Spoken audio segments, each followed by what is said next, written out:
Hello friends, fast test series में आज बात करेंगे डी एंड एफ ब्लॉक की। तो डी ब्लॉक एलिमेंट्स को ट्रांजिशन मेटल्स कहा जाता है। ट्रांजिशन मेटल्स आपसे पूछा जाए तो आप बताएंगे ऐसे एलिमेंट्स जिनका डी सबशेल इनकम्प्लीट होता है उनको बोलते हैं ट्रांजिशन एलिमेंट्स। या तो ग्राउंड स्टेट में इनकम्प्लीट होगा या उसकी जो मोस्ट कॉमन ऑक्सीडेशन स्टेट है उसमें ये डी सबशेल इनका इनकम्प्लीट होता है, उन्हीं को ट्रांजिशन एलिमेंट्स कहा जाता है। इसकी टोटल 4 सीरीज हैं। 3D सीरीज है जो स्कैंडियम से शुरू होती है, जिंक पे ख़त्म होती है। सेकंड 4D सीरीज यानी कि 4D में जो इलेक्ट्रॉन जाएंगे तो Y से शुरू, CD कैडमियम पर ख़त्म।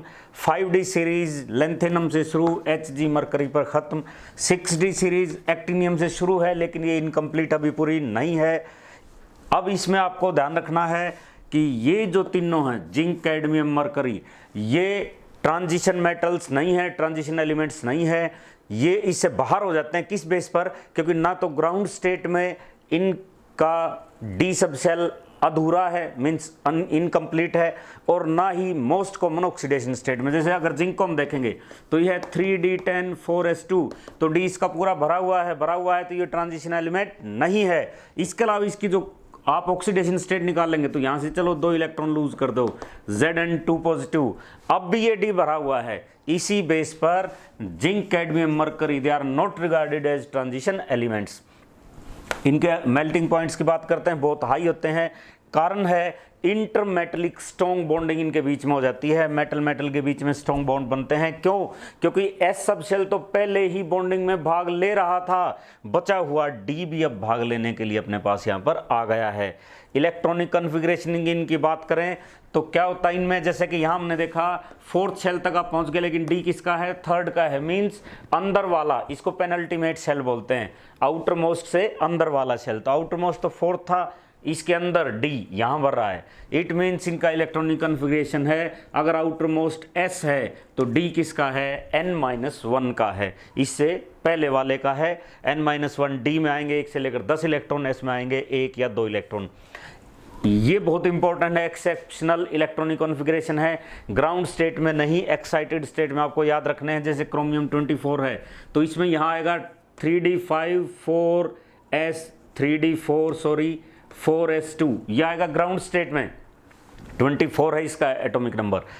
लेकिन हाफ फील्ड ऑर्बिटल्स और कंप्लीटली फील्ड ऑर्बिटल ज़्यादा स्टेबल होते हैं, इसीलिए क्या होगा, s का 1 इलेक्ट्रॉन इसके अंदर आ जाएगा और ग्राउंड स्टेट की बजाय एक्साइटेड स्टेट में क्या हो जाएगा, इसमें बच जाएगा 1 और इसमें हो जाएंगे 5। अब d आधा भरा हुआ है, ये s भी आधा भरा हुआ है, तो ये ज़्यादा स्टेबल एक्साइटेड स्टेट का इलेक्ट्रॉनिक कॉन्फ़िगरेशन है। सिमिलरली कॉपर में भी क्या होगा, लास्ट में आएगा 3d9 4s2, तो 4s का 1 इलेक्ट्रॉन आप देंगे तो 3d10 4s1। इस तरह से ये इनका एक्सेप्शनल इलेक्ट्रॉनिक कॉन्फ़िगरेशन है। एक्साइटेड स्टेट में ये ज़्यादा स्टेबल होता है। अब बात करेंगे इनके एटॉमिक साइज और आयनिक साइज की। तो s ब्लॉक और p ब्लॉक के बीच में है। ट्रांजिशन का मतलब ये भी होता है कि जो बीच की अवस्था है उसको बोलते हैं। तो इनका s ब्लॉक से, क्योंकि इस तरफ जाओगे तो आप साइज कम होता है क्योंकि इलेक्ट्रॉन सेम शेल में ऐड होते हैं, इफेक्टिव न्यूक्लियर चार्ज बढ़ता है, वही बातें। तो s ब्लॉक वालों से इनका कम है लेकिन p ब्लॉक वालों से इनका ज़्यादा है क्योंकि ये बीच में है। इसमें क्या होता है, एटॉमिक साइज के बारे में ये बात आपको याद रखनी है। मिडल तक आप जाओगे तो क्या होता है, इलेक्ट्रॉनिक किसी भी सीरीज में, जैसे स्कैंडियम वेनेडियम टाइटेनियम, ये जो है स्कैंडियम टाइटेनियम वेनेडियम, मान लिया 3D में आप चल रहे हो तो मिडल तक तो क्या होगा, साइज डिक्रीज होता है, फिर कांस्टेंट हो जाता है और लास्ट में फिर क्या होता है, बढ़ जाता है। कारण क्या है, देखो 2 टाइप के फोर्सेस काम करते हैं। एक तो होता है जो अपना पॉजिटिव पार्ट है यानी कि न्यूक्लियस है और आउटरमोस्ट इलेक्ट्रॉन्स, उनके बीच में अट्रैक्शन का, जिसको कई ढंग से और चीज़ें फैक्टर्स मिला के इफेक्टिव न्यूक्लियर चार्ज हम बोल देते हैं। और दूसरा, ये जो इलेक्ट्रॉन आप लगातार शेल में डाल रहे हैं, इलेक्ट्रॉन और इलेक्ट्रॉन के बीच में क्या होता है, रिपल्शन होता है। तो रिपल्शन का फोर्स भी है, अट्रैक्शन का भी है। तो इसमें क्या होगा, जब तक आप मिडल तक जाते हैं तो इफेक्टिव न्यूक्लियर चार्ज बढ़ता है। ये ज़्यादा इफेक्टिव फैक्टर है जिसकी वजह से क्या होगा, वो बढ़ेगा तो इलेक्ट्रॉन्स को अट्रैक्ट करेगा, साइज हो जाएगा कम। अब ये कांस्टेंट क्यों हो जाएगा, क्योंकि जो इलेक्ट्रॉन इलेक्ट्रॉन रिपल्शन है और जो इफेक्टिव न्यूक्लियर चार्ज जो अट्रैक्शन का है, वो दोनों काउंटर बैलेंस हो जाते हैं, तो साइज रह जाएगा कांस्टेंट यहाँ पर। और आखिर में जाकर क्या होता है क्योंकि इलेक्ट्रॉन्स बहुत ज़्यादा हो गए, डी अब भरने वाला है, तो उसमें क्या होगा, रिपल्शन जिसे साइज इंक्रीज हो जाता है, मीन्स इलेक्ट्रॉन इलेक्ट्रॉन रिपल्शन का फोर्स ज़्यादा हो जाता है। इनके ऑक्सीडेशन स्टेट्स की बात करते हैं तो वेरिएबल ऑक्सीडेशन स्टेट्स हैं, यहीं से ये पूछ सकते हैं ऐसा क्यों है। इसका कारण ये है क्योंकि इसमें डी सब शेल इनकम्प्लीट है, यानी कि कहीं तो एस के इलेक्ट्रॉन भाग ले रहे हैं, कोई इलेक्ट्रॉन लूज कर रहा है एस का, कहीं डी के जा रहे हैं, जिसकी वजह से क्या होगा, वेरिएबल ऑक्सीडेशन स्टेट्स आएंगी, +2 3 4 5 6 7 +7 तक भी स्टेट्स आएंगी। स्कैंडियम की वेरिएबल ऑक्सीडेशन स्टेट नहीं है, आपको याद कर लेना है, बहुत बार बोर्ड एग्जाम्स में पूछा जाता है। इसकी फिक्स है, +3 होती है, बाकी सबकी वेरिएबल है। इसके बाद Zn2 पॉजिटिव, इसकी भी +2 है केवल, इसकी भी फिक्स है, लेकिन Zn तो ट्रांजिशन एलिमेंट्स में है ही नहीं, हमने बाहर कर दिया है, तो इसलिए इसका जिक्र नहीं किया, केवल स्कैंडियम का जिक्र हमने किया है कि 3D सीरीज में ये ऐसा है जिसकी वेरिएबल ऑक्सीडेशन स्टेट नहीं है। इसके बाद Mn की बहुत ज़्यादा ऑक्सीडेशन स्टेट्स हैं, +2 +3 4 5 6 और +7 तक ये चला जाता है, मिडल में है ये। एक बहुत इंपॉर्टेंट बात आपको ध्यान रखनी है, यहाँ पर लोअर ऑक्सीडेशन स्टेट्स जो होती हैं वो ज़्यादा स्टेबल कहाँ होती हैं, एस ब्लॉक या पी ब्लॉक, उनमें ज़्यादा स्टेबल होती हैं। इनमें क्या होता है, हायर ऑक्सीडेशन स्टेट्स ज़्यादा स्टेबल होती हैं। जैसे ही लोअर ऑक्सीडेशन स्टेट में कोई है तो वो चीज़ आयनिक बनेगी, क्योंकि 1 इलेक्ट्रॉन दिया, 2 दिया, यहाँ तक चल जाएगा। आप +7 तक आप पहुँच गए तो कौन देगा इतने इलेक्ट्रॉन, आयनिक बॉन्ड तो बनेगा नहीं, कैसा बनेगा, कोवेलेंट। तो आपको याद रखनी है बात, अगर लोअर ऑक्सीडेशन स्टेट है तो आयनिक बॉन्ड की तरफ आप हो, और अगर हायर है तो आप कोवेलेंट बॉन्ड की तरफ हो। तो transition elements prefer higher oxidation states, लेकिन कुछ ऐसे भी हैं जो लोअर ऑक्सीडेशन स्टेट को शो करते हैं, जैसे NiCO4, ये टेट्राकार्बोनिल निकल, ये डी उसमें जो कोऑर्डिनेशन केमिस्ट्री उसमें भी आता है, FeCO5, यहाँ पर क्या है, निकल की 0 है, क्योंकि CO के ऊपर 0 चार्ज है, तो इसकी भी क्या है 0, इसकी भी क्या है 0। तो ये कुछ ऐसे भी हैं कुछ कंपाउंड्स जिनमें ये क्या करते हैं, लोअर ऑक्सीडेशन स्टेट को फेवर कर जाते हैं, लेकिन ज़्यादातर तो ये हायर को ही करते हैं।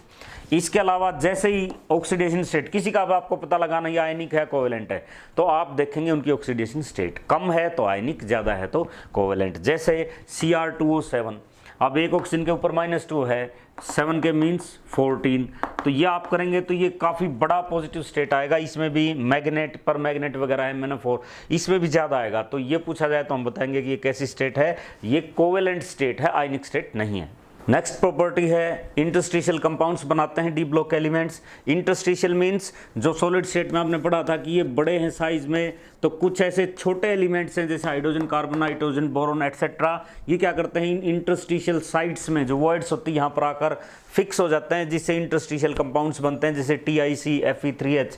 इनकी मेटेलिक कंडक्टिविटी पे इससे कोई फर्क नहीं पड़ेगा, वो रिटेन रहती है, केमिकली इनर्ट हो जाता है, इनका मेल्टिंग पॉइंट बढ़ जाता है, और इनके कारण क्योंकि जो खाली जगह थी वो भी भर गई, अब ये क्या हो जाते हैं, बहुत ज़्यादा हार्ड्स हो जाते हैं। बोरोइड्स, जो बोराइड्स मीन्स जो बोरोन से बनते हैं, जब बोरोन इन साइट्स में चला जाता है वो तो इतने हार्ड होते हैं कि कंपेरेबल टू डायमंड तक भी वो पहुंच जाते हैं। नेक्स्ट प्रॉपर्टी अलॉय फॉर्मेशन की है, तो अलॉय मीन्स जब मेटल और नॉन मेटल्स को आप मिलाते हैं तो उससे अलॉय बनते हैं। ध्यान रहे इनका जो रेडियस है वो सिमिलर होना चाहिए, मीन्स जब आप दोनों कंबाइन कर रहे हैं तो 15% तक वेरी कर सकता है, उससे कम या ज़्यादा रेडियस का आपको लेना है। मेल्टिंग पॉइंट इनका ज़्यादा होता है, हार्ड होते हैं, जैसे कॉपर के दो बड़े फेमस हैं, ब्रास एंड ब्रॉन्ज, कॉपर और जिंक का है, ब्रॉन्ज क्या है, कॉपर और टिन का है। बहुत इंपॉर्टेंट यहाँ से क्वेश्चन आता ही आता है कलर के बारे में, याद रहे, बहुत सा बड़ा क्वेश्चन बनाकर दे दिया जाता है, फिर पूछते हैं ये कलरलेस है, ऐसा क्यों है, आपको सोचना ही नहीं। जिसके बारे में ऐसा कहा जाए कि ये चीज़ कलरलेस है तो आपने कहना है इसका मतलब है अनपेयर्ड इलेक्ट्रॉन उसमें नहीं है, इट मीन्स वो कलरलेस है। अनपेयर्ड इलेक्ट्रॉन है तो वो क्या होगा, वो कलर्ड होगा। तो ये कलर आता क्यों है, क्योंकि किसी भी चीज़ को देखने के लिए आपको लाइट की ज़रूरत पड़ेगी, तो जो भी आयन आप देख रहे हैं उसके ऊपर लाइट पड़ेगी तो एब्जॉर्ब की जाएगी, एब्जॉर्ब की जाएगी तो क्या होगा, उसमें डी ट्रांजिशन होगा। ये वन वर्ड आंसर है कि कलर क्यों होता है ट्रांजिशन एलिमेंट्स का, इसका कारण है डी ट्रांजिशन, यानी कि जैसे ही लाइट एब्जॉर्ब की तो एक के डी सब शेल से इलेक्ट्रॉन जंप करके दूसरे में जाएगा, एनर्जी रिलीज करेगा, वो विजिबल लाइट में होगी, तो वही कलर का कंपाउंड हमें दिखाई देगा। अब इनके कलर बहुत इंपॉर्टेंट है, बार बार पूछे जाते हैं कंपटीशन में, बोर्ड में। ये फार्मूला मैंने 1-2 वीडियोज में पहले भी बताया है, तो इसमें कलर आप आसानी से याद कर सकते हो। सुनो टीचर जी, कलरलेस विक्रम तो वायलेट होगा, मीन्स सुनो। स्कैंडियम, टाइटेनियम, जिंक, ये क्या है, कलरलेस है इसमें। Vikram, V means vanadium, chromium, manganese, ये क्या है, इसे कंपाउंड वायलेट हैं। MP में M क्या है, Mn2 पॉजिटिव, इसका मतलब ये क्या है, 3 पॉजिटिव। Mn2 पॉजिटिव, ये क्या है, MP, ये पिंक है, Mn2 पॉजिटिव। वानी मीन्स वेनेडियम है, इसमें 2 वेनेडियम है, 3 और 4। आगे लिखा है 34 GB निकर, 34 का मतलब वेनेडियम 3 एंड वेनेडियम 4। तो 3 वाला कैसा है, ग्रीन, 4 वाला कैसा है, ब्लू। निकर मीन्स निकल एंड क्रोमियम, 2 GB का मतलब है दोनों 2 हैं, निकल 2 पॉजिटिव, क्रोमियम भी 2 पॉजिटिव। और कैसे हैं, निकल ग्रीन है, क्रोमियम GB का मतलब ये ग्रीन है और दूसरा कैसा है, ब्लू है। मैं फेंकी, MP में वानी ने 34 GB निकर 2 GB में फेंकी यानी कि फेरिक Fe3 पॉजिटिव, तो वायलेट से ग्रीन होगी। मतलब Fe3 पॉजिटिव क्या है, येलो, वायलेट से नहीं, सॉरी, फेंकी तो येलो से ग्रीन होगी। तो Fe3 पॉजिटिव क्या है, येलो, और ग्रीन का मतलब Fe2 पॉजिटिव फिर कैसा है, ग्रीन। इस तरह आप सारे कलर याद रख सकते हैं, इनके बहुत इंपॉर्टेंट हैं ये। नेक्स्ट प्रॉपर्टी है कैटालिटिक प्रॉपर्टीज। तो ये कैटलिस्ट का काम करते हैं। कैटलिस्ट की जरूरत क्यों पड़ गई, क्योंकि सरफेस केमिस्ट्री में भी आपने पढ़ा है, कई बार क्या होता है, गैसियस रिएक्टेंट्स होते हैं, तो गैसियस रिएक्टेंट्स को रिएक्ट करवाने के लिए किसी सरफेस की जरूरत पड़ती है, तो वहाँ पर हम ट्रांजिशन मेटल्स का इस्तेमाल कर सकते हैं।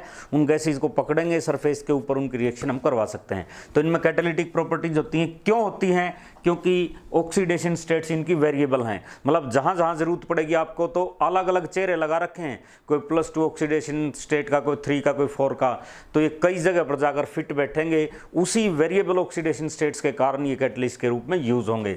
जैसे कॉन्टैक्ट प्रोसेस होता है H2SO4 बनाने का, उसमें वेनेडियम का जो ऑक्साइड है, पेंटाऑक्साइड, वो यूज होता है कैटलिस्ट। हैबर प्रोसेस बड़ा फेमस है, इसमें आयरन कैटलिस्ट है, मोलिब्डेनम प्रोमोटर का काम करता है, जो कैटलिस्ट की भी एक्टिविटी बढ़ाता है। इसके अलावा हाइड्रोजनेशन, जो वेजिटेबल ऑयल से वेजिटेबल घी बनाते हैं, उसमें भी निकल जैसे है, उसकी कैटालिटिक प्रॉपर्टीज है। अब ये रिएक्शन एनसीईआरटी में दी हुई है, बहुत इंपॉर्टेंट, आपको ध्यान रखनी है। यहाँ पर पूछा है क्या रोल है किसका, 2I negative, S2O8 2 negative, it gives I2 and 2SO4।